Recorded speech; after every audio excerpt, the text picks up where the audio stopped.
ठीक है, शुरू करते हैं। एनाटॉमी सब्जेक्ट की फर्स्ट क्लास है ब्लड। यहाँ से शुरू करेंगे। सेल्स टिश्यू मैंने पढ़ने के लिए बोला था, आई थिंक वो आप लोगों ने सभी ने पढ़ ही लिया होगा। यहाँ पे अपन शुरू करते हैं ब्लड। तो ब्लड में क्या होता है, क्या कंपोजिशन है, कैसे मिलके बनता है, क्या इसकी डेफिनेशंस होती है, ये सारी चीजें इसमें अपन यहाँ पे डिस्कशन करेंगे। ठीक है।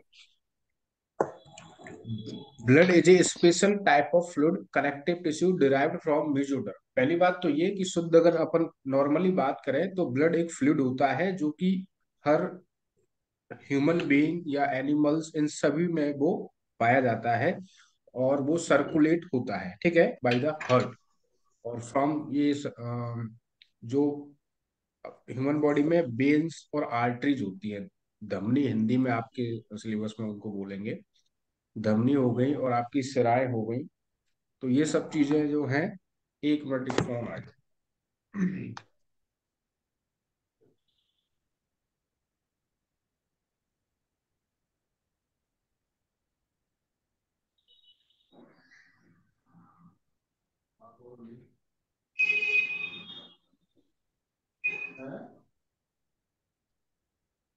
कविता का ले अगर काम हो गया हो तो कविता का।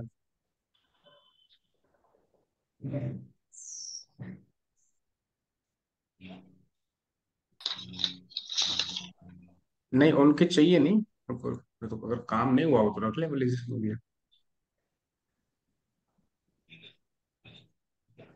ठीक। हम्म। हम्म।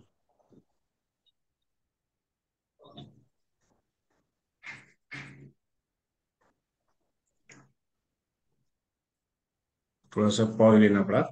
तो ब्लड क्या है?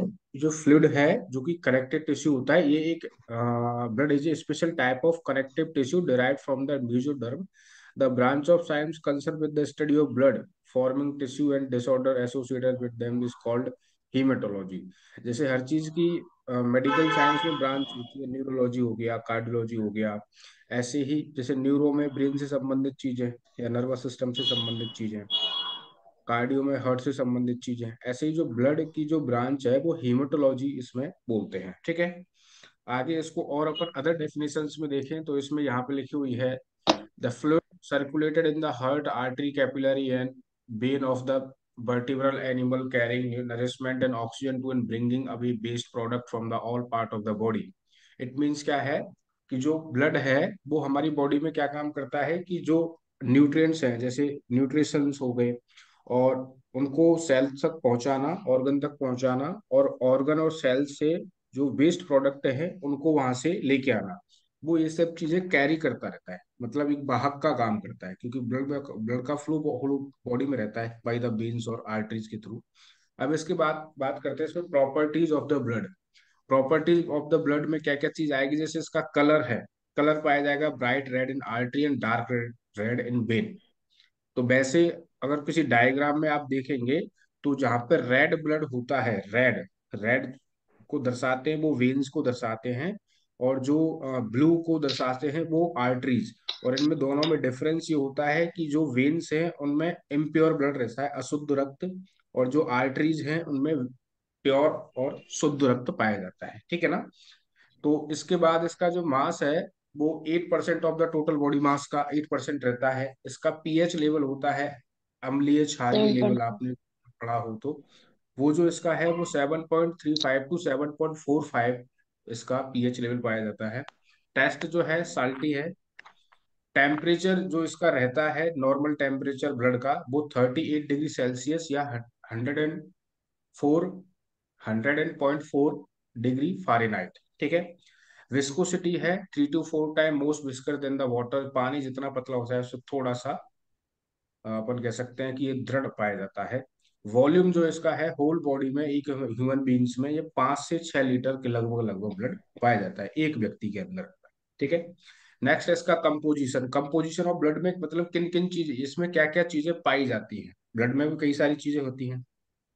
हर चीज कोई ना कोई जो भी चीज है वो किसी ना किसी चीज से मिलकर बनी होती है। तो ब्लड की अपन बात करें तो यहाँ पर कंपोजिशंस में एक तो सबसे मेन इसमें रहता है प्लाज्मा, जो यहाँ पे आपके स्क्रीन पे दिखाई भी दे रहा होगा।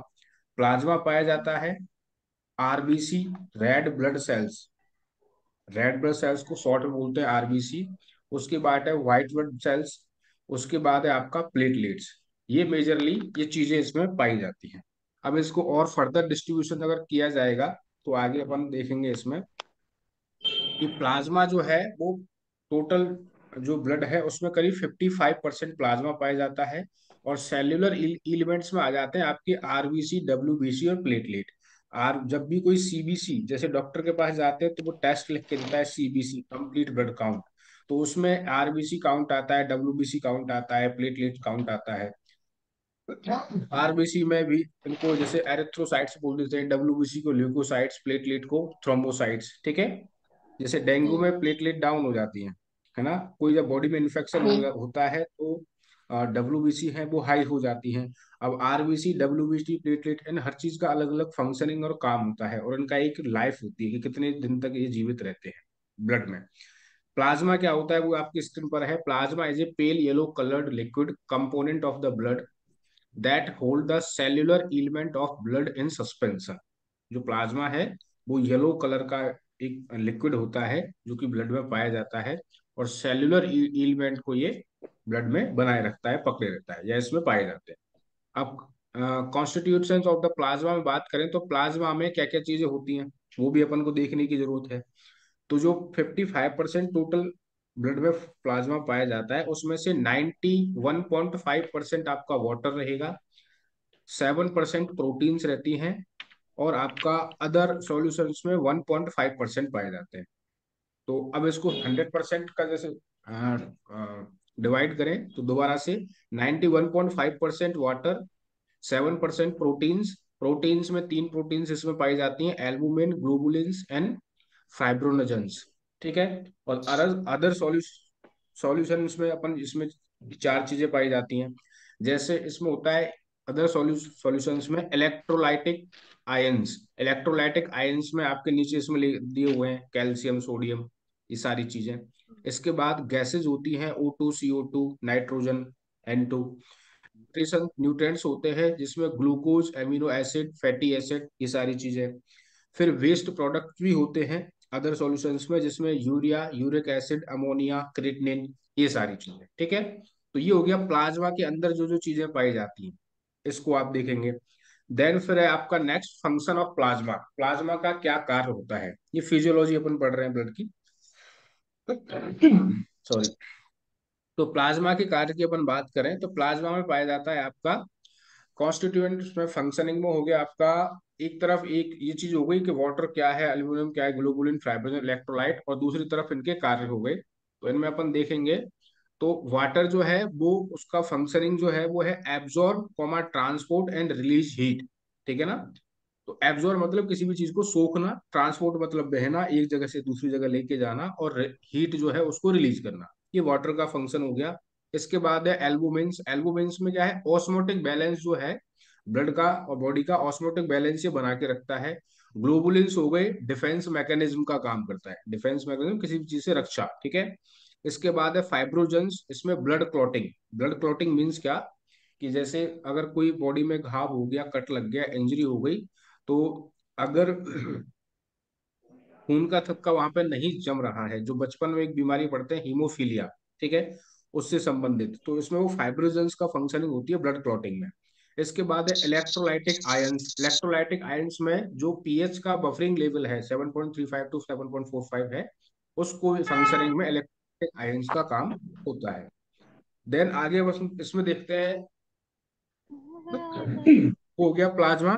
प्लाज्मा के बाद सेल्यूलर, मतलब इसमें जो सेल्स होती हैं वो क्या क्या हो गई। इसमें एक बताई थी अपन ने, रेड ब्लड सेल, जिसको आरबीसी के नाम से भी जाना जाता है। अब आरबीसी जो होती है वो क्या होता है, आरबीसी का साइज जो है आपके सामने स्क्रीन पर है, सर्कुलर, बिकॉनकेव, नॉन न्यूक्लिएटेड इसका शेप होता है। साइज में इसका जो इंच में अपन नापे तो 7 to 8 नैनोमीटर कह सकते हैं। और थिकनेस, जो इसका डायमीटर है वो 7 to 8 नैनोमीटर है, और थिकनेस जो है 2.5 नैनो या माइक्रो यूनिट कह सकते हैं, इसको माइक्रो यूनिट हो गई। कलर के बाद इसकी बात करें तो इसका हीमोग्लोबिन पिगमेंटेशन की वजह से इसका जो कलर है आरबीसी का, जिसे रेड का रेड ही बोलते हैं। काउंट में बात करें अडल्ट मेल में 5.4 मिलियन आरबीसी 1 लीटर में या 1 माइक्रो लीटर में पाई जाती है। 5.4 इंटू 10 लाख कर लेना, जितना भी आए, ठीक है। इसके बाद है आपका 1 मिलियन में करीब 10 लाख होते हैं। अडल्ट फीमेल में 4.8 मिलियन आरबीसी पर लीटर के हिसाब से ये इनका काउंटिंग होती है, इतनी संख्या पाई जाती है ब्लड में। देन है आपका लाइफ स्पान, इसकी आरबीसी की कितनी लाइफ या जीवन कितना होता है, तो 120 डेज। 120 डेज मतलब मान के चले अपन 6 मंथ एक आरबीसी की लाइफ स्पान या जीवन चक्र रहता है। उसके बाद ये रजिस्टर हो जाती है, देन फिर दोबारा से बन जाती है। इसके बाद है एरेथ्रोपोइसिस। अब आरबीसी में एरेथ्रोपोइसिस क्या होता है? अब इसमें the production of RBC is known as erythropoiesis. जब इसका प्रोडक्शन होता है, जब ये बनती है, तो उस प्रोसेस को एरेथ्रोपोइसिस के नाम से जाना जाता है, जब आरबीसी का फॉर्मेशन या निर्माण होता है। इसमें adult red bone marrow of long bone निर्माण किस जगह पे होता है? बोन होती है, उसमें बोन मैरो होता है। तो रेड बोन मैरो में जो लॉन्ग बोन हो गया, जैसे अपना लॉन्ग बोन होगी क्या, femur, longest bone of the body है। तो उसमें हिप्स बोन में हिप्स, ब्रेस्ट बोन में, रिब्स में, ये सारी बोन्स में इसका फॉर्मेशन या एरिथ्रोपोइसिस होता है। इसके बाद ये अडल्ट में, अगर चाइल्ड में बात करें, बच्चों में, तो बच्चों में इसका होता है अप टू 5 ईयर के में bone marrow of the all bone. जो बच्चे की सभी बोन्स रहती हैं पूरी होल बॉडी की, उनके बोर मोरे में इसका एरिथ्रोपोइसिस या प्रोडक्शन या फॉर्मेशन होता है या इसका निर्माण होता है। इसके बाद है फीटस। अगर कोई भ्रूण है तो भ्रूण में लीवर और स्प्लीन में पाया जाता है इसका फॉर्मेशन या एरिथ्रोपोइसिस। देन है एक टर्म दिया हुआ है सबसे नीचे, increase in number of RBC is known as polycythaemia. अगर आरबीसी की संख्या 5.4 मिलियन से अडल्ट में या 4.88 मिलियन फीमेल अडल्ट में इससे ज्यादा पाई जाती है, इंक्रीज का मतलब होता है किसी भी चीज का बढ़ना, तो उस चीज को पॉलीसिथेमिया के नाम से जाना जाता है। अगर आरबीसी की संख्या या आरबीसी के नंबर जो हैं इस नॉर्मल वैल्यू से कम हो रहे हैं, तो उस सिचुएशन को या उस मेडिकल कंडीशन को एरिथ्रोपेनिया के नाम से जाना जाता है, ठीक है। तो आरबीसी में इसका एरिथ्रोपोइसिस हो गया, अडल्ट में कहाँ बनती है, चाइल्ड में कहाँ बनती है, और भ्रूण में या फीटस में कहाँ बनती है। और आरबीसी की संख्या बढ़ती है तो उसको पॉलीसाइथेमिया, और अगर इनकी संख्या घटती है या कम होती है तो एरिथ्रोपीनिया के नाम से जाना जाता है। नेक्स्ट बात करते हैं फंक्शन ऑफ आरबीसी। आरबीसी के क्या क्या कार्य होते हैं, ठीक है, समझ में आ रहा है कि नहीं? Yes sir. आरबीसी के जो कार्य होते हैं, उसमें transport OT from lungs to tissue. Lungs मतलब फेफड़ों से जो ब्लड है, या सॉरी ऑक्सीजन है, उसको लंग से ले जाके और बॉडी के टिश्यूज तक ये लेकर जाती है, जो आरबीसी का फंक्शन है, कार्य है। दूसरा जो कार्य है, जो बॉडी के ऑर्गन्स है या लंग्स है, उसको CO2 कार्बन डाइऑक्साइड को लंग्स तक लेके आती है। मतलब ऐसे होता है ना कि आदमी सांस लेता है, सांस होने के बाद बाई द हार्ट मतलब लंग्स में जो सांस जाती है, वहां से ब्लड का प्यूरिफिकेशन होने के बाद ब्लड बॉडी ऑर्गन्स तक जाता है। अब उस ब्लड के थ्रू या जो उस ब्लड में आरबीसीज है उनके थ्रू ऑक्सीजन बॉडी ऑर्गन्स तक जाएगी, और उस बॉडी ऑर्गन में जो CO2 कार्बन डाइऑक्साइड प्रेजेंट है, वो बाय द ब्लड आएगी लंग्स में। तो ये एक चक्र चलता रहता है, ठीक है ना, जो कि कार्डियोवास्कुलर या सर्कुलेटरी सिस्टम में इसको पढ़ेंगे अपन कि लंग्स मतलब जो ब्लड है वो कैसे सर्कुलेट होता है बॉडी में। तो यहाँ पर इसकी बात करें आरबीसी फंक्शन की, तो O2 को लंग्स लंग्स से टिश्यूज तक लेके जाना और CO2 को टिश्यूज से लंग्स तक लेके आना, ये इसका जो फंक्शन है आरबीसी का होता है। नॉर्मल ब्लड कंटेन 13 से 15 ग्राम ऑफ हीमोग्लोबिन पर 100 ml ऑफ ब्लड। जो नॉर्मल ब्लड होता है उसमें करीब करीब लगभग 13 to 15 ग्राम ऑफ हीमोग्लोबिन पर 100 ml में पाया जाता है। One RBC contain about 250 million molecules. Molecules मतलब कहते हैं अणु हिंदी में। हम्म। एक जो आरबीसी रहती है उसमें करीब 250 मिलियन मॉलिक्यूल्स पाए जाते हैं हीमोग्लोबिन के। देन है थर्ड आपका, ईच मॉलिक्यूल ऑफ HB मतलब haemoglobin carries 4 molecule of oxygen. मतलब 250 मिलियन का इंटू कर दो 4 से, तो इतना जो है वो एक मॉलिक्यूल जो है वो हीमोग्लोबिन का oxy haemoglobin carries 4 molecules of oxygen. Oxygen के 4 मॉलिक्यूल को कैरी करता है या लेकर जाता है, आदान प्रदान करता है। नेक्स्ट है आपका व्हाइट ब्लड सेल। दूसरा एक आरबीसी हो गया कंप्लीट। आरबीसी के बाद दूसरा जो कंटेंट पाया जाता है वो हो गया डब्ल्यूबीसी या व्हाइट ब्लड सेल। डब्ल्यूबीसी की बात करें तो इसका जो शेप होता है वो भी आपके सामने स्क्रीन पर है, इसको बोलते हैं अमोइबॉइड न्यूक्लिएटेड। अमोइबॉइड न्यूक्लिएटेड शेप की जो होती है वो डब्ल्यूबीसी होती है। साइज जो है वो 12 से 15 माइक्रो यूनिट में पाया जाता है। और कलर जो है वो कलरलेस, इस पर कोई कलर नहीं होता, या ट्रांसल्यूसेंट के नाम से इसको कह सकते हैं, मतलब एकदम शीशे जैसा लगभग लगभग होता है, ट्रांसपेरेंट देख सकते हैं, कलरलेस है। काउंट जो है इसका वो 5,000 से 10,000 डब्ल्यूबीसी पर लीटर में पाई जाती है, या पर माइक्रोलीटर में पाई जाती है। लाइफ स्पान जो है आरबीसी का 120 डेज था, इसका उससे बहुत ज्यादा कम है, 10 से 13 दिन, या 10 से कभी कभी 14-15 भी हो जाता है। तो ये जो एक डब्ल्यूबीसी है वो इतने दिन में बन जाती है, मेच्योर हो जाती है और डिस्ट्रॉय हो जाती है। देन फिर अपन बात करते हैं इसके प्रोडक्शन की, कहाँ बनता है, कहानी बनती है डब्ल्यूबीसी। तो the production of WBC is known as leucopoiesis. Leucopoiesis, इसका जो प्रोडक्शन होता है डब्ल्यूबीसी का वो लीवर, स्प्लीन, अडल्ट में लीवर, स्प्लीन, टॉन्सिल और बोन मैरो, इनमें इसका प्रोडक्शन होता है। और फीटस में बात बात करें तो लीवर और स्प्लीन में इसका प्रोडक्शन होता है। Production, the process of production of WBC is called leucopoiesis. Then फिर इसकी अपन बात करें, increase number of WBC is known known as leukocytosis.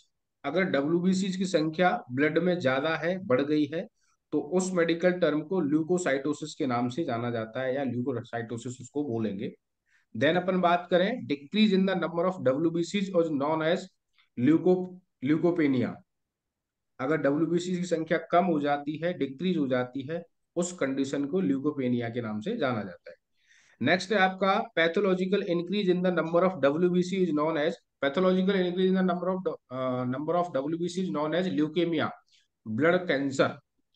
Blood cancer सुना होगा, ब्लड कैंसर का मेडिकल टर्म में नाम है ल्यूकेमिया। अगर ऐसी स्थिति में pathological increase in number of WBC का होता है तो उस स्थिति को ब्लड कैंसर के नाम से जाना जाता है। नेक्स्ट है आपका टाइप्स ऑफ डब्ल्यूबीसी। डब्ल्यूबीसी के भी मेनली दो टाइप्स होते हैं, एक ग्रेनुलार हो गया, एक अग्रेनुलार हो गया। ग्रेनुलार जो है वो हो, उसमें क्या क्या होता है वो देख लेते हैं, आपके सामने स्क्रीन पर है। ग्रेनुलार में तीन चीजें होती हैं, न्यूट्रोफिल, एसिडोफिल और बेसोफिल। दोबारा से, ग्रेन डब्ल्यूबीसी के मेनली दो टाइप्स होते हैं, ग्रेनुलार और अग्रेनुलार। ग्रेनुलार में तीन चीजें होती हैं, न्यूट्रोफिल्स, एसिडोफिल्स, बेसोफिल्स। न्यूट्रोफिल्स का जो परसेंटेज है वो 62% है, एसिडोफिल्स 2.3, बेसोफिल्स 0.4। इसके बाद अग्रेनुलर की बात करें तो 30% आपका अग्रेनुलार है लिम्फोसाइट्स में, और आपका 5.3 है मोनोसाइट्स में। सभी को पांच के पांचों को काउंट करेंगे तो 100% हो जाएगा। तो ये आपका ऐसे ऐसे डब्ल्यूबीसी जो है वो डिवाइड होती है, पहले ग्रेनुलार फिर अग्रेनुलार, ग्रेनुलार न्यूट्रोफिल्स, एसिडोफिल्स और वेसोफिल्स, और अग्रेनुलार लिम्फोसाइट्स एंड मोनोसाइट्स। देन है आपका ग्रेनुलार डब्ल्यूबीसी। ग्रेनुलार डब्ल्यूबीसी का टाइप्स क्या है, अपीयरेंस क्या है, फीचर्स, फंक्शनिंग और लोकेशन प्रोड्यूस, ये सारी चीजें अपन देखें। तो ग्रेनुलार में सबसे पहले था न्यूट्रोफिल्स जो कि 62% था। उसका अपीयरेंस लाइक ऐसे होता है जो आपकी स्क्रीन पर है।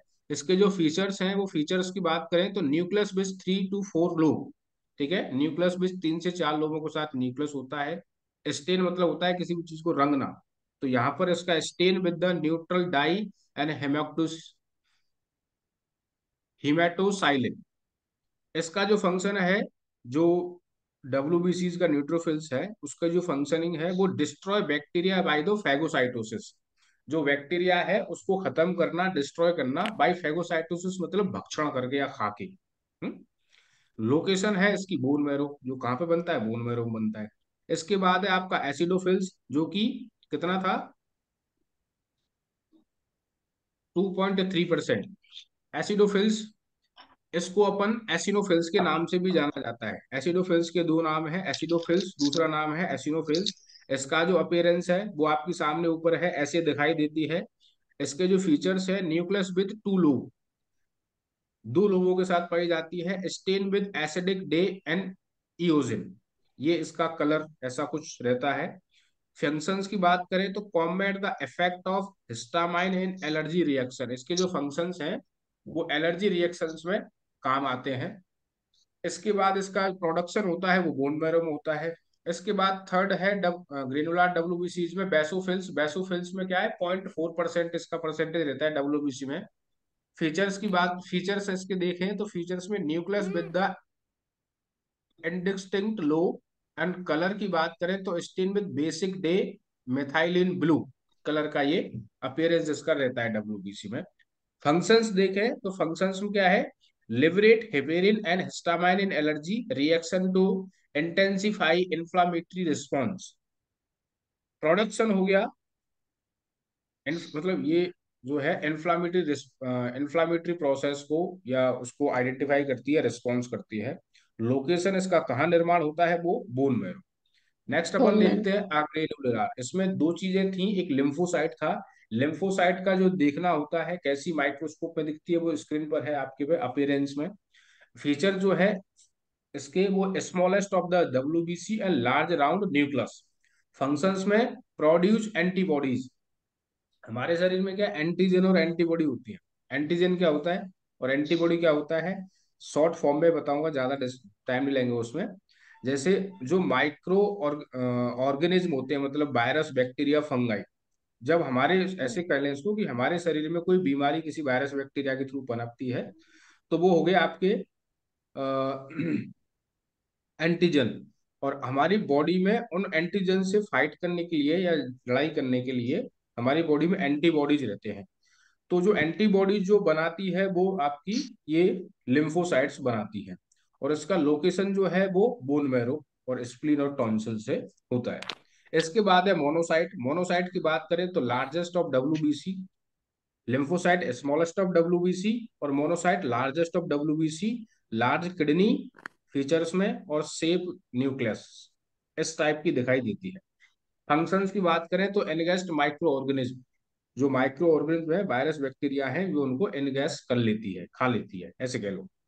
इसके बाद इसका प्रोडक्शन भी बोन मैरो से ही होता है। ठीक है। देन फिर अपन आ जाते हैं प्लेटलेट। तीसरी चीज थी प्लेटलेट। प्लाज्मा था। प्लाज्मा के बाद आपकी आरबीसी, डब्ल्यूबीसी और प्लेटलेट। तो प्लेटलेट का शेप जो है वो सर्कुलर, बिकॉन्वेक्स, नॉन न्यूक्लिएटेड, आपके सामने स्क्रीन पर है। कोई भी कैसी त्रिकोणीय आकार की, कोई भी उसका पर्टिकुलर एक शेप नहीं है, कैसे भी दिख सकती है। साइज जो है वो 2 to 4 माइक्रो यूनिट में होता है। काउंट जो है 1.5 लाख से 4 लाख प्लेटलेट पर माइक लीटर, ऐसे अपन कह सकते हैं इसको। अब इसमें जैसे डेंगू होता है या फिर कोई भी बीमारी होती है, डॉक्टर प्लेटलेट काउंट करता है। तो प्लेटलेट काउंट करने का मतलब ये होता है कि इस 1.5 लाख से अगर कम है तो उसको प्लेटलेट डाउन है। अगर 1.5 लाख से कम, डेंगू में क्या है कि कभी कभी 50,000, किसी की 50,000 से भी कम और भी डाउन हो जाती है, तो इनको बढ़ाने के लिए फिर वो चीज हो जाती है। अब इसका कम होने का मतलब ये है कि बाद में आपको ब्लड क्लॉटिंग में दिक्कत आएगी। इसका जो जीवन होता है वो 5 to 9 डेज होता है। फंक्शन जो होता है वो ब्लड क्लॉटिंग, इसका जो कार्य क्या है, खून का थक्का जमाना। जैसे डेंगू में क्या है, एक बार अगर वॉमिट शुरू हो गई, खांसी आने पर, खांसी साथ, तो वो रुकेगा नहीं, तो फिर लाइफ थ्रेटनिंग सिचुएशन क्रिएट हो जाती है ऐसी स्थिति में। तो प्लेटलेट का साइज जो है वो सर्कुलर, बिकॉनकेव, नॉन न्यूक्लिएटेड, सॉरी सेप, साइज में 2 to 4 माइक्रो यूनिट, काउंट में 1.5 लाख से 4 लाख प्लेटलेट पर लीटर। जीवन जो है इसका, लाइफ स्पान जो है वो 5 to 9 डेज, और फंक्शन जो है वो ब्लड क्लॉटिंग। देन फिर बात कर लेते हैं अपन इसके प्रोडक्शन की। तो प्रोडक्शन इसका जो है, प्लेटलेट का जो प्रोडक्शन या निर्माण होता है उस प्रोसेस को बोलते हैं थ्रोम्बो पोइसेसिस, सॉरी थ्रोम्बोपोइसिस।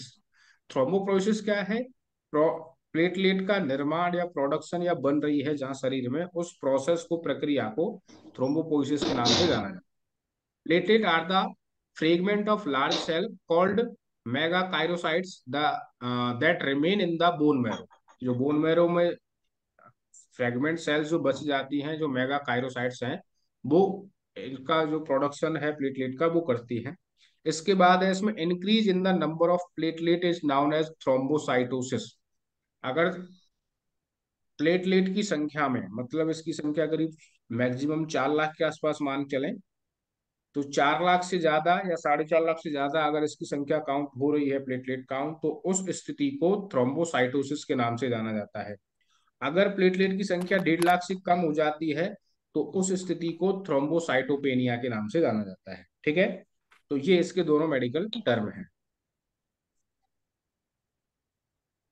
इसके बाद है blood clotting. Blood clotting is the process in which the blood loses the fluidity and become a jelly like mass few minutes after it is shed out. मतलब क्या होता है कि जब कहीं से ब्लीडिंग हो रही है किसी कट से या बूंद से, तो वहां पर वो क्लॉट नहीं बनाएगा। जब तक क्लॉट नहीं बनेगा तो वहां से ब्लीडिंग बंद नहीं होगी। तो उसके लिए जो रिस्पॉन्सिबल है वो प्लेटलेट काउंट ही रिस्पॉन्सिबल होती है। ठीक है ना, उसमें इसका अहम रोल रहता है। इसके बाद है प्रोसेस ऑफ ब्लड क्लॉटिंग, वो आपके सामने स्क्रीन पर है। तो जैसे ब्लड वेसल्स है, वेन है या आर्टरी है, blood vessels is the puncture, वहां से रप्चर हो गई, फट गई या कट गई, तो प्लेटलेट फ्रॉम द प्लग अलग हो गई, प्लेटलेट वहां से अलग हो जाएंगी। और देन फिर क्या होगा, platelet and damage tissue cell release the prothrombin activator which initiate a cascaded of the enzymatic reaction, जिसमें इसमें सबसे बीच में लिखा हुआ है Ca2+, जिसको कि थ्रोम्बिन है, उसके ऊपर थ्रोम्बिन से बाद प्रोथ्रोम्बिन है, प्रोथ्रोम्बिन के साथ प्रोथ्रोम्बिन एविएटर है, और थ्रोम्बिन प्रोथ्रोम्बिन एविएटर, इसके बाद सोल्यूबल फाइब्रोजन, देन फिर Ca2+ में इनसोल्यूबल फिब्रिशन।